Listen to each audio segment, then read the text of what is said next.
CM Vijay ಅವರಿಗೆ ಎಐಎಡಿಎಂಕೆಯ ಷಣ್ಮುಗಂ ಬಣ ಬೆಂಬಲ ಘೋಷಣೆ. ಷಣ್ಮುಗಂ ಬಣದ 30 ಶಾಸಕರು ವಿಜಯ್ಗೆ ಬೆಂಬಲ ಕೊಡ್ತಿದ್ದಾರೆ. ಸಿವಿ ಷಣ್ಮುಗಂ ನೇತೃತ್ವದ ಬಂಡಾಯ ಶಾಸಕರಿಂದ ಟಿವಿಕೆಗೆ ಬೆಂಬಲ ಕೊಡೋ ವಿಚಾರಕ್ಕೆ ಸಂಬಂಧಪಟ್ಟಂತೆ ಈಗ ಎಐಎಡಿಎಂಕೆಯಲ್ಲಿ ಬಹಳ ದೊಡ್ಡದಾದಂತಹ ಬಿರುಕು ಮೂಡಿದೆ.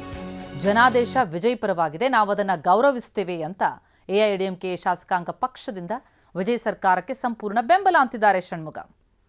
The people mandate is for not for TVK. The mandate is for Chief Minister Vijay. That is foremost important. That we have to understand that. The mandate is for Vijay to become a Chief Minister. So we respect people mandate.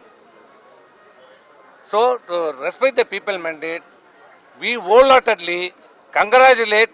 First of all, we congratulate Chief Minister Thiru Vijay, and wholeheartedly we as a AIADMK party and AIADMK legislative party support and extend our support. Yes, ಈ ವಿಚಾರದಲ್ಲಿ ಹಾಗಾಗಿ ಅಣ್ಣಾ DMK ಪಕ್ಷದಲ್ಲಿ ಈಗ ಬಹಳ ದೊಡ್ಡ ಬಿರುಕು. MGR ಸ್ಥಾಪಿಸಿದಂತಹ AIADMK ಪಕ್ಷ ಇಬ್ಬಾಗ ಆಗ್ತಾ ಇದೆಯಾ? ಟಿವಿಕೆಗೆ ಬೆಂಬಲಿಸುವ ವಿಚಾರದಲ್ಲಿ ಛಿದ್ರವಾಗ್ತಾ ಇದೆಯಾ? ಪಳನಿಸ್ವಾಮಿ ವಿರುದ್ಧ ಷಣ್ಮುಗಂ ಬಣದ 30 ಶಾಸಕರು ಬಂಡಾಯ ಎದ್ದಿದ್ದಾರೆ.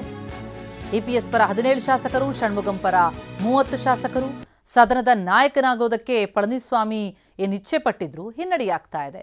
ವೇಲುಮಣಿಯನ್ನ ಸದನದ ನಾಯಕನಾಗಿ ಮಾಡೋದಕ್ಕೆ ಆಯ್ಕೆ ಮಾಡುವ ನಿರ್ಧಾರಕ್ಕೆ ಬಂದಿರುವಂಥದ್ದು. ಸಿವಿ ಷಣ್ಮುಗಂ ಬಣದ ವೇಲುಮಣಿ ಸದನ ನಾಯಕ ಆಗುವಂತಹ ಸಾಧ್ಯತೆಗಳು ಕಂಡು ಬರ್ತಾ ಇದೆ. ಷಣ್ಮುಗಂ ಬಣ ಟಿವಿಕೆಗೆ ತನ್ನ ಬೆಂಬಲವನ್ನು ಘಂಟಾಘೋಷವಾಗಿ ಬಹಿರಂಗವಾಗಿ ವ್ಯಕ್ತಪಡಿಸ್ತಾ ಇರುವಂಥದ್ದು. ಇದೇ ವಿಚಾರ ಟಿವಿಕೆಗೆ ಸಪೋರ್ಟ್ ಮಾಡೋ ವಿಚಾರವೇ ಈಗ ಬಹಳ ದೊಡ್ಡ ಬಿರುಕನ್ನು ಮೂಡಿಸಿದೆ ಪಕ್ಷದಲ್ಲಿ. ಹಾಗಿದ್ರೆ ಇಬ್ಬಾಗವಾಗ್ತಾ ಇದೆಯಾ ಎಐಎಡಿಎಂಕೆ? ಟಿವಿಕೆಗೆ ಬೆಂಬಲಿಸೋ ವಿಚಾರದಲ್ಲಿ ಎಂಜಿಆರ್ ಸ್ಥಾಪಿಸಿದ್ದ ಅಣ್ಣಾ ಡಿಎಂಕೆ ಪಕ್ಷ ಇಬ್ಬಾಗನ? ಈ ಬಗ್ಗೆ ಡೀಟೇಲ್ಸ್ ಕೊಡ್ತಾರೆ ನಮ್ಮ ರಿಪೋರ್ಟರ್ ಹರೀಶ್, ತಾವು ಹೇಳ್ತಾ ಇದ್ರಿ ಬಾಹ್ಯವಾಗಿ ಬೆಂಬಲ ಕೊಡೋದಕ್ಕೆ ಸಾಕಷ್ಟು ಪಕ್ಷಗಳು ಮುಂದೆ ಬರ್ತಾ ಇದೆ ಟಿವಿಕೆಗೆ. ಅದರಲ್ಲಿ ಪ್ರಮುಖವಾಗಿ ಎಐಎಡಿಎಂಕೆ ಪಕ್ಷ. ಅದರಲ್ಲಿ ಈಗ 2 ಬಣ ಆಗ್ಬಿಟ್ಟಿದೆ. ಟಿವಿಕೆಗೆ ಸಪೋರ್ಟ್ ಕೊಡೋ ವಿಚಾರಕ್ಕೆ ಛಿದ್ರ ಆಗ್ತಾ ಇದೆ. ಷಣ್ಮುಗಂ ಬಣದ ನಿಲುವೇನು, ಜೊತೆಗೆ ಎಐಎಡಿಎಂಕೆಯ ಮುಂದಿನ ಒಂದು ಪರಿಸ್ಥಿತಿ ಏನು ಅಂತ ಅನಿಸುತ್ತೆ? ಭವಿಷ್ಯ ಏನು ಅನಿಸುತ್ತೆ? ಎಂಜಿಆರ್ ಸ್ಥಾಪಿಸಿದಂತಹ ಒಂದು ಪಕ್ಷ ಈಗ ಇಬ್ಬಾಗ ಆಗುವಂತಹ ಒಂದು ಸಮಯ ಬಂದ್ಬಿಟ್ಟಿದೆಯಾ ಅಂತ?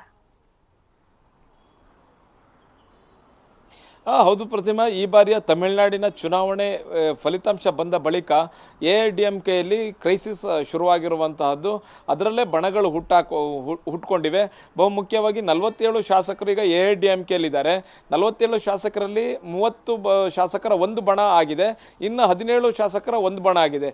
ಈ 30 ಶಾಸಕರ ಬಣ ಏನಿದೆ, ಇದರ ನೇತೃತ್ವವನ್ನು ವಹಿಸ್ಕೊಳ್ತಾ ಇರುವಂಥವರು ಷಣ್ಮುಗಂ ಅವರು. ಇವರು ಮೊದಲಿಂದಲೇ ಹೇಳ್ತಾ ಇದ್ದಾರೆ, ಫಲಿತಾಂಶ ಬಂದ ದಿನದಿಂದಲೂ ನಾವು ಟಿವಿಕೆಗೆ ಸಪೋರ್ಟ್ ಕೊಡಬೇಕು, ನಾವು ಯಾವುದೇ ರೀತಿಯಾದಂತಹ ಷರತ್ತುಗಳನ್ನು ವಿಧಿಸದೆ ನಮ್ಮ ಎಐಎಡಿಎಂಕೆ ಸಂಪೂರ್ಣವಾಗಿ ಇವರಿಗೆ ಟಿವಿಕೆಗೆ ಬೆಂಬಲವನ್ನು ಕೊಡಬೇಕು, ಮತ್ತು ವಿಜಯ್ ಅವರಿಗೆ ಜನ ಆಶೀರ್ವಾದ ಇದೆ, ಅವರೇ ಮುಖ್ಯಮಂತ್ರಿ ಆಗಬೇಕು, ಹಾಗಾಗಿ ನಾವು ಅವ್ರಿಗೆ ಬೆಂಬಲವನ್ನು ಕೊಟ್ಟರೆ ಅದನ್ನು ಜನರು ಕೂಡ ಒಪ್ತಾರೆ ಅನ್ನುವಂಥದ್ದು ವಾದವನ್ನು ಷಣ್ಮುಗಂ ಬಣ ಮಾಡ್ತಾ ಇತ್ತು. ಆದರೆ ಎಡಪ್ಪಾಡಿ ಪಳನಿಸ್ವಾಮಿ ಅವರ ಬಣ ಹೇಳ್ತಾ ಇತ್ತು, ಯಾವುದೇ ಕಾರಣಕ್ಕೂ ಎಐಎಡಿಎಂಕೆ ಟಿವಿಕೆಗೆ ಬೆಂಬಲ ಕೊಡೋದು ಬೇಡ ಅನ್ನುವಂಥದ್ದನ್ನು ಮೊದಲಿನಿಂದಲೂ ವಾದವನ್ನು ಮಾಡ್ತಾ ಇತ್ತು. ಹಾಗಾಗಿ ಎಲ್ಲ ಶಾಸಕರನ್ನ ತೆಗೆದುಕೊಂಡು ಹೋಗಿ ಪುದುಚೇರಿಲಿರ್ತಕ್ಕಂಥ ರೆಸಾರ್ಟ್ಗೆ ಶಿಫ್ಟ್ ಮಾಡಲಾಗಿತ್ತು. ಅವ್ರನ್ನೆಲ್ಲರ ಮೇಲೆ ನಿಗಾವನ್ನು ಕೂಡ ಇಡಲಾಗಿತ್ತು. ಇದರ ಮಧ್ಯೆ ಈಗ ಟಿವಿಕೆ ಸರ್ಕಾರ ರಚನೆ ಆಗಿದೆ, ವಿಜಯ್ ಅವರು ಕೂಡ ಮುಖ್ಯಮಂತ್ರಿ ಆಗಿದ್ದಾರೆ. ಇಂತಹ ಸಂದರ್ಭದಲ್ಲಿ ವಿಜಯ್ ಅವರು ಬಹುಮತವನ್ನು ಸಾಬೀತುಪಡಿಸಬೇಕಾಗಿದೆ. ಸಾಬೀತುಪಡಿಸುವಂತಹದ್ದು ಈಸಿ ಆಗ್ಬೋದು, ಆದರೂ ಕೂಡ ಎಐಎಡಿಎಂಕೆ ಒಂದು ಬಣ ಏನು ಹೇಳ್ತಿದೆ, ವಿಜಯ್ ಅವರಿಗೆ ನಾವು ಬೆಂಬಲವಾಗಿ ನಿಲ್ಲಬೇಕು ಅನ್ನುವಂಥದ್ದನ್ನೇ ಷಣ್ಮುಗಂ ಬಣ ಹೇಳ್ತಿದೆ. ಒಂದು ಮೇಲ್ನೋಟಕ್ಕೆ ಅದು ವಿಜಯ್ ಅವ್ರನ್ನ ಬೆಂಬಲಿಸ್ತಿದೆ ಅಂತ ಕಂಡ್ರೂ ಕೂಡ ಪಕ್ಷದ ಒಳಗಿರ್ತಕ್ಕಂಥ ನಾಯಕತ್ವ ಕಚ್ಚಾಟ ಇದರಲ್ಲಿ ಗೊತ್ತಾಗ್ತಾ ಇದೆ. ಎಡಪ್ಪಾಡಿ ಪಳನಿಸ್ವಾಮಿ ಯಾವುದೇ ಕಾರಣಕ್ಕೂ ಎಐಎಡಿಎಂಕೆ ಶಾಸಕಾಂಗ ಪಕ್ಷದ ನಾಯಕ ಆಗಬಾರದು, ಪಕ್ಷವನ್ನು ಲೀಡ್ ಮಾಡಬಾರದು ಅಂತಾನೆ ಈಗ ಷಣ್ಮುಗಂ ಬಣ ಮುಂದೆ ನಿಂತಿರ್ತಕ್ಕಂಥದ್ದು. ಷಣ್ಮುಗಂ ಬಣ ಈಗ ಹೇಳ್ತಿದೆ, ವೇಲುಮಣಿ ಅವ್ರನ್ನ ಶಾಸಕಾಂಗ ಪಕ್ಷದ ನಾಯಕರನ್ನಾಗಿ ಮಾಡಬೇಕು, ಎಡಪ್ಪಾಡಿ ಪಳನಿಸ್ವಾಮಿ ಅವರು ಶಾಸಕಾಂಗ ಪಕ್ಷದ ನಾಯಕರಾಗಬಾರ್ದು, ಎಐಎಡಿಎಂಕೆ ನೇತೃತ್ವವನ್ನು ಅವರು ವಹಿಸಬಾರ್ದು ಅನ್ನುವಂತಹ ಇದನ್ನ ಅಂದ್ರೆ ಆ ನೇತೃತ್ವವನ್ನು ವಹಿಸಬಾರ್ದು ಅನ್ನುವಂಥ ಕಾರಣಕ್ಕೋಸ್ಕರನೇ ಈಗ ವಿರೋಧವನ್ನ ಮಾಡ್ತಾ ಇದ್ದಾರೆ.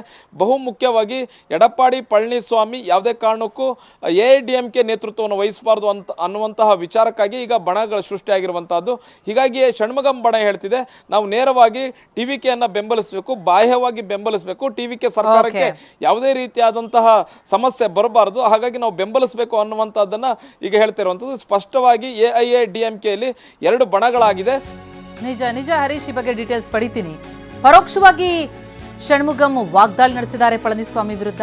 DMK ಜೊತೆ ಮೈತ್ರಿಗೆ ಮುಂದಾಗಿದ್ದಕ್ಕೆ APS ವಿರುದ್ಧ ಕಿಡಿ. DMK ಬೇರು ಸಹಿತ ಕಿತ್ತು ಹಾಕಬೇಕು ಅಂತಲೇ AIADMK ಸ್ಥಾಪಿಸಲಾದದ್ದು. DMKನ ನಾವು ದುಷ್ಟಶಕ್ತಿ ಅಂತ ಪರಿಗಣಿಸ್ತೀವಿ.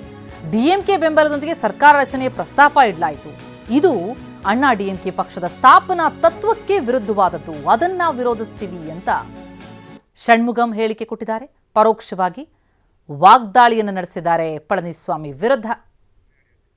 As AIADMK legislative party to form the government with the support of the DMK government, which is against our founding principles, because the AIADMK was founded because of to uproot the DMK, the evil force, to wipe out the evil force DMK in Tamil Nadu.